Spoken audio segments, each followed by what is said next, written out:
Problem 16, 17, 18. Find the area of the shaded region.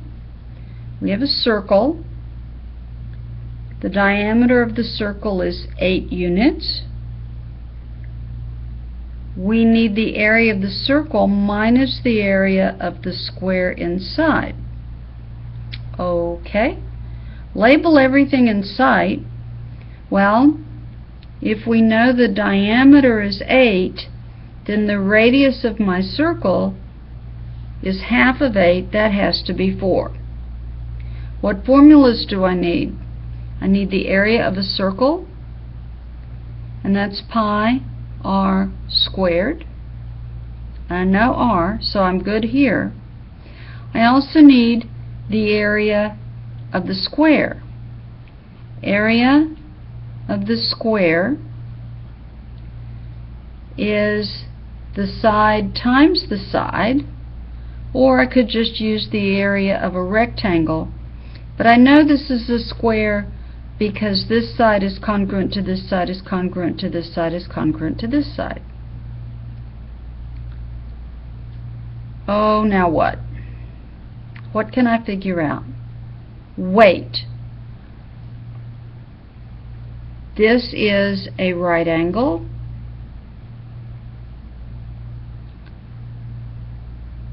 This side is congruent to this side.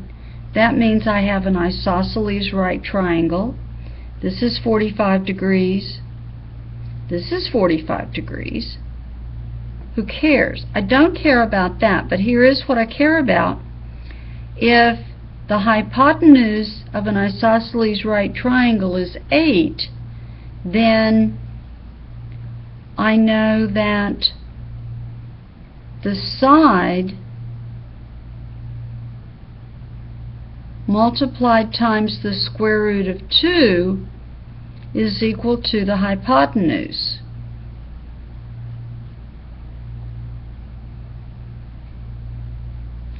Side, side, side times the square root of 2. If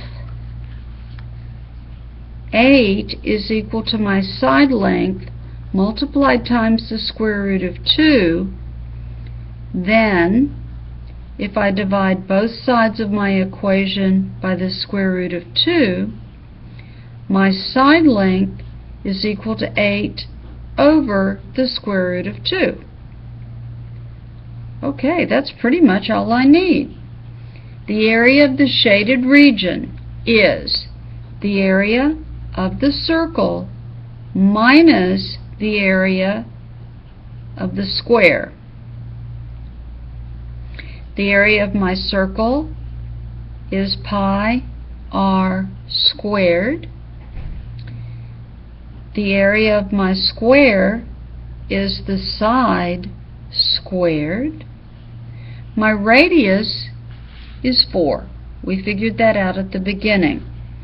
4 times 4 is 16. So my area of my circle is 16 multiplied times pi. My side is 8 divided by the square root of 2 squared means that it's 8 divided by the square root of 2. That gives me 16 times pi minus 8 times 8 is 64. The square root of 2 multiplied times the square root of 2 is just 2. So the shaded area is 16 times pi minus 32. 16 times pi minus 32. My area is approximately equal to 16 times my pi key, which is 50.3,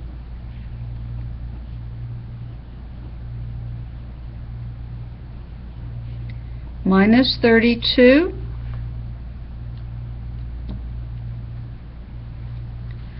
So the area is approximately equal to 18.3. This is the exact answer. This is the exact answer. This is the approximate answer. Both are in square units.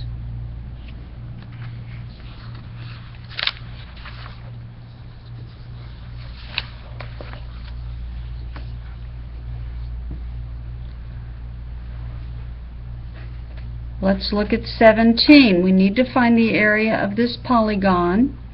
The area of every polygon is 1/2 the apothem times the perimeter.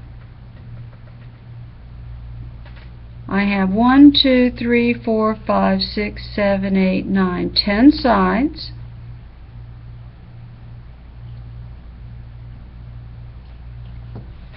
If I have 10 sides, one interior angle is n minus 2 times 180 divided by 10.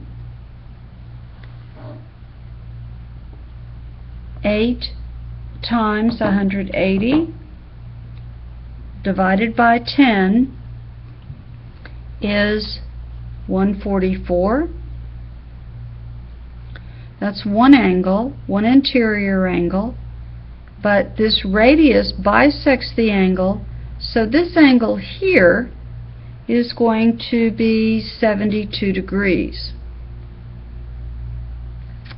What does that get me? Well, if this is 7 and this is 72 degrees,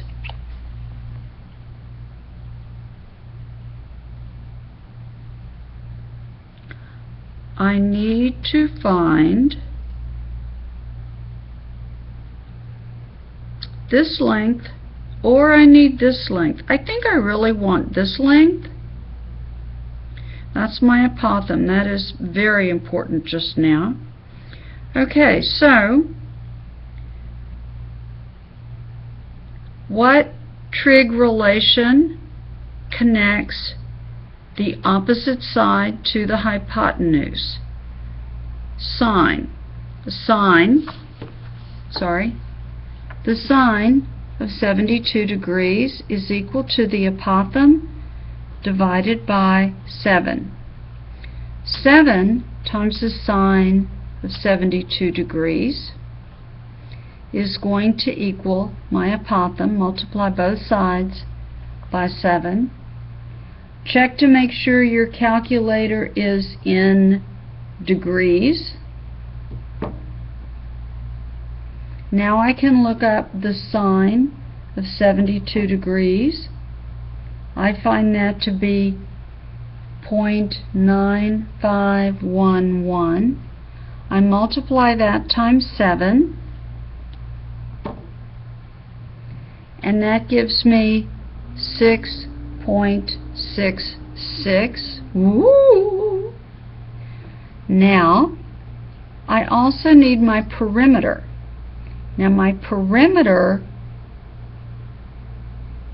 is going to depend on the side length. So what relation gives me adjacent over hypotenuse? Cosine of 72 degrees is equal to adjacent, I'll call it B, divided by hypotenuse. 7 times the cosine of 72 degrees equals B. The cosine of 72 degrees is 0.3090. Multiply times 7 is 2.16. Is that going to help me get my perimeter? Well, 2.16 is this short bit here. My side length is going to be 2 times that.